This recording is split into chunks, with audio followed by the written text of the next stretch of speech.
فَبِأَيِّ آلَاءِ رَبِّكُمَا تُكَذِّبَانِ، تو تم اپنے رب کی کون کون سی قدرت کی نشانیوں کو جھٹلاؤ گے.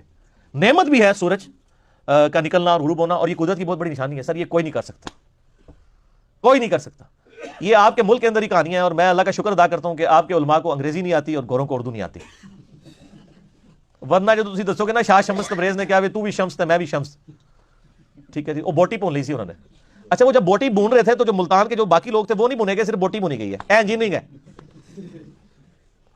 چھچڑا بھی بنیا گیا، شاہ صاحب خود بھی کچھ، چلو شاہ صاحب نے تو کہہ کے بزرگ نے بچ گئے تھے، باقی سارے بزرگ سن. اور سر بات یہ کہ یہ شاہ شمس نے بھی کارنامہ ملتان ہی کرنا سی، کردو نہیں سی کرنا. ملتان میں تو ویسے ہی یہ نہیں، جغرافی پوائنٹ آف ویو سے گرمی ہے، اس کا اس کے ساتھ تو کوئی تعلق ہی نہیں ہے. تو یہ سب کی سب کہانیاں میرے بھائی، کوئی کچھ نہیں کر سکتا. میں نے بتایا ہمارے بزرگوں کو تو سورج کے سائز کا نہیں پتا تھا. شاہ شمس تبریز تو ابھی گزرے تقریباً 600-700 سال پہلے، پتہ نہیں انہوں نے کہا یا نہیں کہا. یعنی ان سے بہت پہلے امام غزالی گزرے ہیں. امام غزالی وہ ہیں جو تصوف میں ایک پڑھا لکھا صوفی مانا جاتا ہے، باقی تو ساروں کو جاہل ہی مانا جاتا ہے نا. یعنی صوفیاء خود بھی کہہ رہے ہوتے ہیں آتے ہیں انہوں نے تو کوئی علم نہیں ہے، کوئی علمی صوفی دی گل کرو. علمی صوفی میں پہلا نمبر اگر پوری دنیا میں آتا ہے، آپ جن بابوں کو لے کے بیٹھے ہیں ان کو انڈیا پاکستان کے لوگ جانتے ہیں. انٹرنیشنل بابے جو ہیں نا ان میں جو پہلا نمبر ہے جس بابے کا، وہ امام محمد غزالی ہیں. المتوفا 505 ہجری، 505 ہجری میں وہ فوت ہوئے ہیں. آج چل رہی ہے 1440 ہجری، یعنی ان کو آلموسٹ 900 سال فوت ہوئے ہو چکے ہیں. اور ان کی کتابیں پوری دنیا میں مانی جاتی ہیں. احیاء العلوم ان کی عربی میں کتاب ہے، کیمیائے سعادت فارسی میں ہے، منہاج العابدین ہے. یہ ساری کتابیں میں نے اپنی ینگ ایج میں پڑھی ہیں. ویسے تو میں ابھی بھی جوان ہوں، لیکن بہت جب ینگ تھا اس وقت.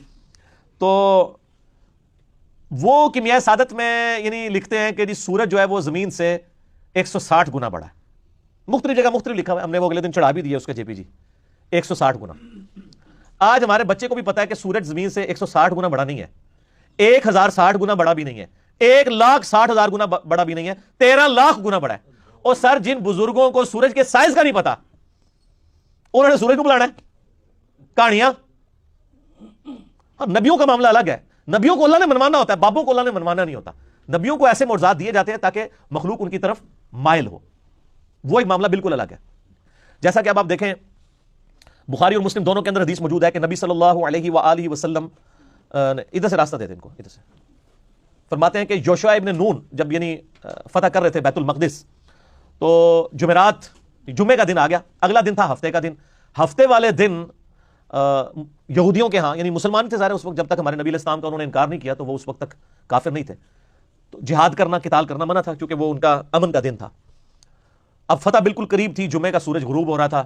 بخاری مسلم دونوں میں آتا ہے یوشع ابن نون نے دعا کی، اللہ ہمارے لیے سورج کو روک دے. انہوں نے بھی روکیا نہیں، آپ سر دعا کی تاکہ ہم کافروں پر فتح پا لیں. ادروائز ہفتے والا دن چھٹی کا دن تھا، جنگ روکنی پڑنی تھی، ایک دن میں کافروں کو پھر اسٹرینتھن ہونے کا موقع مل جاتا. تو اللہ تعالیٰ نے ان کی دعا قبول کی اور سورج کو روک دیا، حتیٰ کہ مسلمانوں کو فتح ہوئی، پھر سورج غروب ہوا. تو سر یہ سورج چاند سب اللہ کے قبضے میں، کوئی کچھ نہیں کر سکتا. کوئی سمجھتا ہے کہ کچھ کر سکتا ہے، اور یہ تو کہتے ہیں کہ جی دنیا بزرگوں سے خالی نہیں ہے، اون بھی بزرگ موجود نے. سر لے آؤ نا، کتنے نے ان تو ضرورت ہے انہوں دی، لے کے آؤ. یعنی وہ جی 1965 کی جنگ میں بزرگوں نے جناب بم پکڑے ہیں، ان بزرگوں نے پکڑے ہیں جن کے مزاروں کے اوپر لوگ بم مار کے چلے گئے، وہ پکڑے نہیں گئے. ہم تو کنڈیم کرتے ہیں اس چیز کو، لیکن اس سے یہ بھی تو ہے اب تو آپ لوگوں کی آنکھیں کھل جانی چاہیے. کوئی کچھ نہیں کر سکتا میرے بھائی. سب سے بڑے بزرگ، سب سے زیادہ بزرگ عراق کے اندر ہے، اور عراق کا جنازہ نکل گیا، کچھ نہیں ہوا. ہاں بعض اوقات شیاطین جو ہیں وہ انسانوں اور جنوں میں سے انسانوں کو وسوسے دلاتے ہیں کہ جی وہ تو یزید نے بھی کعبے پہ چڑھائی کی تھی تو اللہ نے کعبہ کیوں نہیں بچایا؟ اس لیے کہ اللہ نے کہیں یہ کہا ہی نہیں ہے کہ میں نے کعبہ بچانا ہے. اللہ نے تو آپ کو بقدر ایفرٹ چھوڑا ہے دنیا کے اندر. وہ تو نبی علیہ السلام کے بھی دان مبارک شہید ہوئے ہیں. اللہ کا دعویٰ کہیں نہیں ہے. آپ کا بزرگوں کے بارے میں دعویٰ ہے کہ جی ڈیوٹیاں نے، کراچی دی ڈیوٹی جیڑی ہے وہ انہاں بزرگاں دی جیڑی سمندر دے کنارے نے جتھے ساری چرس پاؤڈر اتھے ہی وکدی ہے، اے ڈیوٹی لگی ہے. لاہور دے جس بزرگ دی ڈیوٹی لگی ہے، سارے زنا دے اڈے، سارے چرسی پاؤڈر اتھے کٹھے ہوندے نے، تو اے ڈیوٹیاں لگی ہیں نے. پھر کوئی کچھ نہیں میرے بھائی. آج کے اس ماڈرن دور میں بھی جب لوگ دین سے برگشتے ہیں، ہمارے محلے کے اندر آ کے اگر چرسی پاؤڈری کو کرائے کا مکان خرید لینا یا کوئی بدکاری کرنے والے لوگ، تو پورا محلہ پروٹیسٹ کر کے وہ کہتا ہے جی انہوں کڈو اتھوں، باقی انہوں خراب کرن گے. تو تواڈے بزرگاں دے مزاراں تے سارے پٹھے کام ہو رہے ہیں، تواڈے بزرگ انہوں کیوں نہیں اٹھا سک رہے؟ وہ تو نگاہ مار کے تے کر دیندے نے، بم پھاڑ لیندے نے. سب جھوٹ ہے میرے بھائی. اتنی ساری چیزیں ہونے کے بعد بھی اب تو آنکھیں کھل جانی چاہیے. کوئی کچھ نہیں کر سکتا. آئے تواڈے بزرگ تے 1000 سال تو کہہ رہے ہیں جناب وہ نگاہ ماری 7 زمینہ تیل بھی اون نکلا ہے. ٹھیک ہے دیکھو بزرگ ہو گئے کس طرح سے بزرگوں کے خلاف گلا کرتے ہیں. ٹھیک ہے. اور تیل بھی کراس ہو گیا. اور سر یہ تیل کب نکلا؟ آج 300 سال نہیں ہوئے سر. 1800 کچھ کے اندر وہ تیل نکل رہا ہے, 1837 یا 40 کے قریب.